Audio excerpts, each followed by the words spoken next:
Hello दोस्त, जैसा कि मैं आप लोग के सामने एक वीडियो बना रहा हूँ, ठीक है। प्रस्तावना को लेकर है, ठीक है। देखिए, प्रस्तावना का से पहले थोड़ा सा पीछे का बैकग्राउंड देखते हैं। देखिए, 9 दिसंबर 1946 ईस्वी को 9 दिसंबर 1946 ईस्वी को संविधान सभा का मतलब कि उद्घाटन हुआ था, ठीक है। पहली बैठक हुआ था, संविधान सभा का पहली बैठक हुआ था। और उस पहली बैठक की जो अध्यक्षता किया था डॉक्टर सच्चिदानंद सिन्हा ने अध्यक्षता किया था, ठीक है। डॉक्टर सच्चिदानंद सिन्हा संविधान सभा के पहली बैठक की अध्यक्षता वो भी अस्थायी अध्यक्ष के रूप में किया था। उसको अस्थायी अध्यक्ष के रूप में इसीलिए नियुक्त किया गया था क्योंकि सच्चिदानंद सिन्हा संविधान सभा के सबसे बुजुर्ग सदस्य थे, ठीक है। सबसे बुजुर्ग सदस्य होने के नाते सच्चिदानंद सिन्हा को संविधान सभा का अस्थायी अध्यक्ष नियुक्त किया गया था, ठीक है।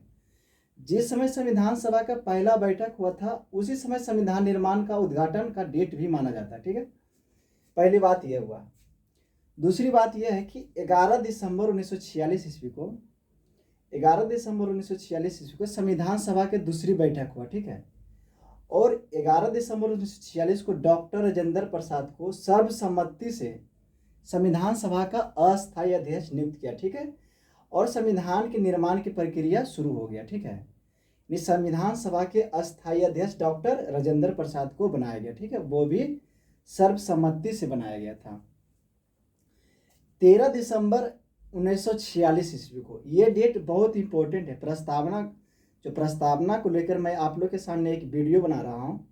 ये डेट 13 दिसंबर 1946 को जो उद्देश्य प्रस्ताव जवाहरलाल नेहरू ने पेश किए थे, ठीक है। जो उद्देश्य प्रस्ताव उसमें पेश किए थे वही वर्तमान प्रस्तावना का आधारभूत ही उद्देश्य का है, ठीक है। जो 13 दिसंबर 1946 को उद्देश्य प्रस्ताव जवाहरलाल नेहरू पेश किए थे वही वर्तमान का प्रस्तावना, ठीक है। लेकिन जब जवाहरलाल नेहरू 13 दिसंबर 1946 को जो उद्देश्य प्रस्ताव पेश किए थे उस दिन ये उद्देश्य प्रस्ताव पास नहीं हुआ था, ठीक है। पास क्यों नहीं हुआ था, इसके पीछे एक रीजन था क्योंकि मुस्लिम लीग उसमें संविधान सभा का मतलब कि अंग नहीं था, ठीक है। संविधान सभा को बहिष्कार था, शुरू से ही बहिष्कार था। जब 9 दिसंबर 1946 को संविधान सभा का पहली बैठक हुआ था उस दिन भी मुस्लिम लीग संविधान सभा का बहिष्कार कर रहा था, ठीक है। लेकिन जो संविधान निर्माता था उसने यह विचार किया कि जब तक मुस्लिम लीग संविधान सभा की प्रस्तावना को स्वीकार नहीं कर लेता है तब तक हम प्रस्तावना को नहीं लागू करेंगे, ठीक है। लेकिन एक डेट आपको याद रखना है, 22 जनवरी 1947 को मुस्लिम लीग शामिल हुआ और प्रस्तावना पर साइन हुआ, ठीक है। प्रस्तावना को शामिल कर लिया गया, ठीक है, हस्ताक्षर कर लिया गया। देखिए, एक बात आपको ध्यान रखना है कि लोग ये कहते हैं कि प्रस्तावना संविधान का अंग है या नहीं है, ठीक है। प्रस्तावना में संशोधन हो सकता है या नहीं हो सकता है। 2-3 मतलब कि सर्वोच्च न्यायालय में ऐसा मामला उठा, ठीक है, वो आपको याद कर लेना है। सबसे पहले मामला जब प्रस्तावना संविधान का अंग है या नहीं है, संशोधन हो सकता है या नहीं हो सकता है, जो पहला मामला आया था वर्ष 1960 ईस्वी में आया था, ठीक है। और उस केस का नाम था इनरी बेरुबारी अधिनियम, ठीक है। इसने यह निर्णय दिया, ठीक है, सर्वोच्च न्यायालय ने यह निर्णय दिया कि प्रस्तावना संविधान का भले ही मूल स्रोत है, भले ही प्रेरणा, ठीक है, लोगों के जानने की कुंजी है, ठीक है, लोगों के जानने की कुंजी भले ही है, लेकिन प्रस्तावना संविधान का अंग नहीं है, ठीक है। इसने साफ बोल दिया कि प्रस्तावना संविधान का अंग नहीं है, लोगों के जानने की कुंजी है। जहाँ तक मतलब कि अगर संविधान निर्माताओं को जानने में मतलब संविधान निर्माण में अगर कोई भी भाषा को समझने में अगर त्रुटि होता है तो प्रस्तावना के जरिए मतलब कि उसका निर्णय हो सकता है, ठीक है। मतलब कि जानने का मूल स्रोत है लेकिन संविधान का अंग नहीं है। ऐसा निर्णय ये इनरी बेरुबारी अधिनियम में बोला गया, ठीक है। लेकिन इस निर्णय को मतलब कि उलटते हुए वर्ष 1973 ईस्वी में एक केरला में मतलब कि केशवानंद भारती बनाम केरल स्टेट 13 न्यायाधीशों का एक पीठ गठित हुआ। उसने यह निर्णय दिया कि प्रस्तावना संविधान का मूल अंग है, ठीक है। और जिस तरह से संविधान के अन्य अंग में संशोधन हो सकता है, ठीक उसी प्रकार प्रस्तावना में भी संशोधन हो सकता है, ठीक है।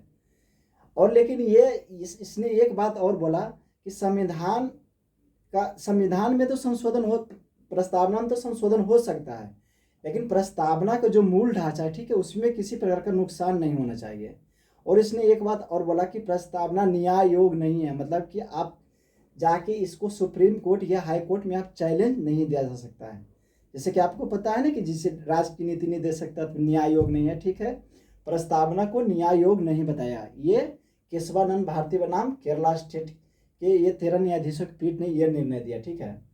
जब इसका निर्णय आया, जब 1973 में इसका निर्णय आया, तो प्रस्तावना में वर्ष 1976 ईस्वी में 42वां संविधान संशोधन 1976 में एक बार संशोधन हुआ, ठीक है। और उसमें 3 शब्द जोड़े गए। 3 शब्द आपको याद रखना है। पहले शब्द है पंथ निरपेक्ष, समाजवादी और अखंडता, ठीक है। ये तीनों शब्द प्रथम 42वां संविधान संशोधन 1976 के माध्यम से संविधान सभा में जोड़ा गया, ठीक है।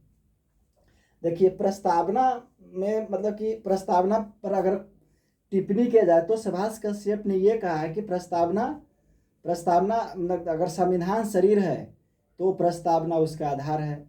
जैसे के.एम. मुंशी, कन्हैयालाल मानिकलाल मुंशी, जो संविधान सभा के एकमात्र गैर कांग्रेसी सदस्य थे, उसने ये बोला कि प्रस्तावना संविधान का जन्म पत्री है, जन्म कुंडली है। ये तरह तरह से मतलब कि टिप्पणी किया है। जैसे एक शब्द आप पढ़े होंगे कि जिसे भीमराव अम्बेडकर बोला है अनुच्छेद 32 को, कि अनुच्छेद 32 जो संवैधानिक उपचारों का अधिकार है, संविधान का मूल आत्मा है, ठीक है। उसी तरह से सुभाष कश्यप ने ये बोला और के.एम. मुंशी ने ये बोला, ठीक है।